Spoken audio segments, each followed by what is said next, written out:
Après Orléans, Reims et Verdun, Yann Moix achève de raconter son éducation cabossée et coprophage dans Paris. Il clôt ainsi sa tétralogie qu'il nomme « Au pays de l'enfance immobile ». Le jeune homme, Rastignac ou Rubempré, l'hésitation est permise à ce moment du récit, n'a pas un rond en poche.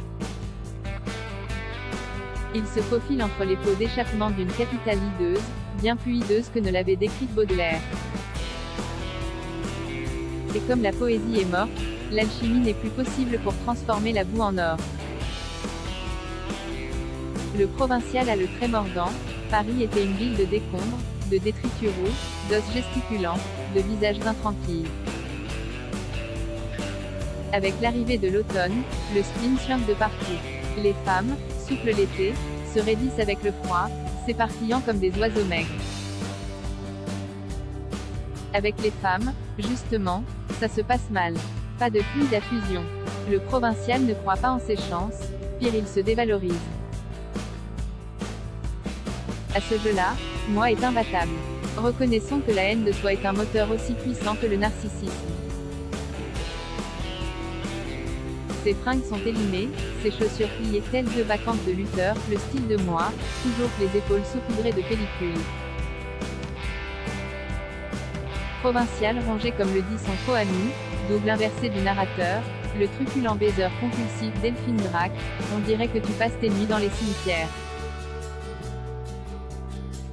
Ce n'est pas facile de draguer en entraînant sur la tombe des écrivains qu'on adule, Gide et Peggy en tête, de longilignes jeunes filles qui ne pensent qu'au sexe. Et puis, il y a toujours ce manque de confiance en soi qui ronge le provincial. C'est que l'histoire avait mal commencé pour l'enfant Moix. Il tient à rappeler, ce que les femmes devinaient sur mon visage, c'était la matière fécale dont mes parents l'avaient barbouillé. Ma mère de s'accrocher à la figure comme une untouchable glue. Mon enfance se voyait sur moi. Mais ne pas oublier que Georges Bataille a révélé l'envers du décor, la littérature est du côté du mal. Les descriptions de Moix sont souvent morbides. La bidoche grasse y est omniprésente. La putréfaction la guette, les mouches pullulent. Les abattoirs de Vaugirard n'existent plus, sinon Moix en aurait fait son territoire de repli. Il est en quelque sorte job sur son fumier, entouré de ses trois amis. Alors que faire après des études humiliantes et avec un visage qui inquiète? Dès la première phrase, Moix répond, il était temps de devenir écrivain. Pugnace, le jeune homme va parvenir à faire éditer son premier roman Jubilation vers le ciel. Il en prépare 3 exemplaires. Un pour Solers Gallimard, un pour Bernard-Henri Lévy, Grasset, un pour Moix, chez personne. Après une prière à l'église Saint-Thomas d'Aquin, les lieux saints sont d'abord faits pour les athées, affirme Moix, Grasset les dit. Devenir écrivain, dans une époque où la littérature est contrôlée par les fonctionnaires idéologiques, ressemble à une démarche suicidaire de moine soldat. Éclater les égos le temps des grandes figures, tels Malraux, Morand, Mauriac, et Révolu. La civilisation européenne est entrée en agonie et la langue française se meurt dans l'indifférence.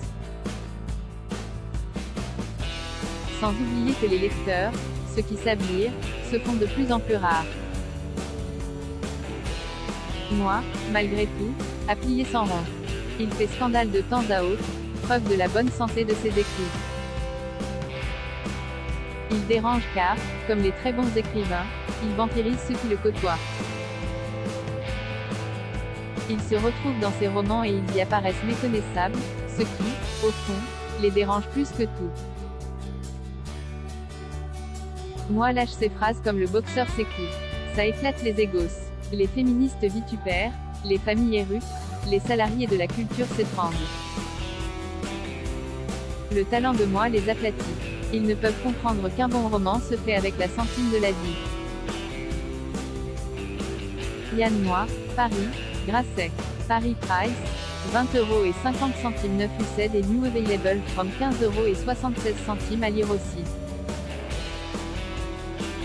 Du même auteur service littéraire abonnez-moi le maudit Yann Moix versus Renaud Camus, antisémite toi-même.